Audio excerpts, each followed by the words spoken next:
Reactive training systems. Sometimes, like you've experienced, missing something in your training for whatever reason was actually one of the single best things that you've done. Yeah. And it's just like I don't know. I've been playing around with this biscuit recipe. It's me coming to the South, I guess. And every and I'm like, you know, was doing it, and I forgot baking soda one time. Just forgot the baking soda, went with baking powder, and completely forgot the baking soda. And lo and behold, it came out better. Yeah. I'm like, huh, interesting. And I was making these parallels back to emerging strategies as I was doing it, of course.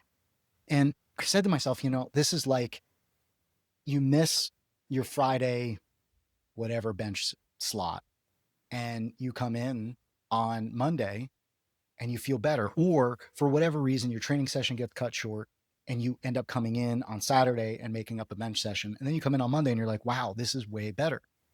Yeah. Sometimes that unintentional change is beneficial on your microcycle layout and the way you train.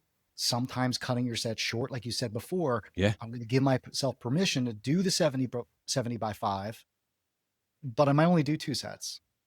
And then you come in to go deadlift the next day and you feel way better. Yep. So sometimes the experimentation can result in meaningful changes to the rest of your training. So I think it is useful. 100%. Yeah. 100%. And we just have to pay attention and see can I repeat this recipe? Is this experiment repeatable and duplicatable? Is that a Yeah. word? And it is It now. is now.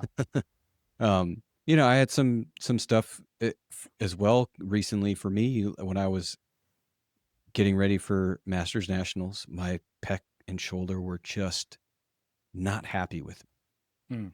And going into my day 3 was supposed to be my overload bench press, and I'm like, I'm beat up. I'm not ready for any overload work. I'm just gonna do some like real low intensity volume just to like move, just for some Mhm. movement.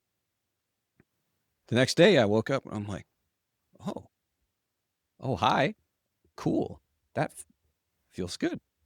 I wonder, and it was enough to make me wonder, enough to get me to pay attention. Like, if I change that, does it continue? And I literally pulled the overload slot out of the training, out of the microcycle, and put in a percentage based low RPE volume work and the percentage based on the day 1 CE work. And it felt favorable. I carried it into the peaking block. I felt better than I had in a while. And it feels favorable enough that I'm going to use that strategy going into Worlds. Overload slot gone. Bye. See you later. See, that's really exciting to hear. And I really like where your head is at in this, Ross, of experimentation and paying attention to the emerging information in your session. Yeah. That's the thing. I think people sometimes think emerging strategies is just the microcycle, it's just the week. That's all that you should have observations within your session, and that Yeah. should guide the way you construct training. Now, you shouldn't Definitely. overly focus on one session in particular, but those observations are useful, just like you had, where you're like, hey, I feel a little beat up. I'm gonna skip this slot. We're gonna see how this goes. Then you have another observation that the next session felt a certain kind of way. Hey, okay, let's set the Yeah. microcycle up to do this intentionally, and now let's see what happens. And Yeah. then it was favorable. It was a good outcome. That's the repeatability piece, you know? Yeah. And I think that sometimes people can get hung up on this microcycle must be done to the T, even though you have emerging information, pain, soreness, stiffness, mental engagement, E1RM, force production, whatever it is, you have Yeah. emerging information to say, hey, we ought to do something different. Yeah. Yeah. Absolutely. Absolutely. And I don't know the full verdict of it yet, if it is fully repeatable. And I think that's the thing that drives a lot of lifters nuts is they want certainty. They want to know that the change of the experiment is going to be producing of a PR. I mean, we learn things that work and we learn things that don't work. And it is as Mike puts it, exploring a cave with a pen light sized flashlight. And that's the way it is. And the more that we can accept and embrace that and that uncertainty, the better it's going to be, because we're going to reduce our stress through the acceptance of that process.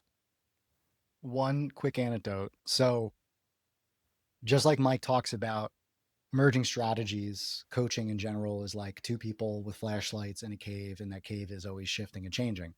So, I typically use a nutrition peaking strategy that I've used for years and years, and it's been very effective for me and lifters. I started the week off on Monday at 75.8. And I'm like, oh, I'm pretty close. I don't need to work so hard.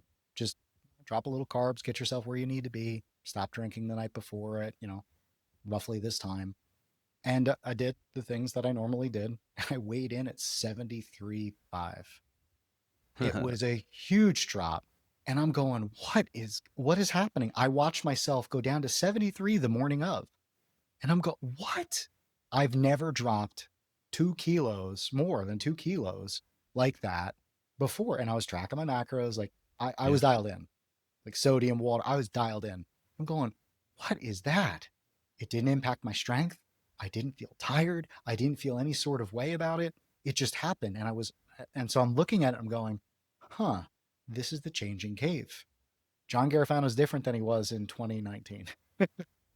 And for whatever reason it might be, I'll have to talk to Pia from Fiercely Fueled Nutrition when I jump into her Yeah. next office hour and ask her some questions.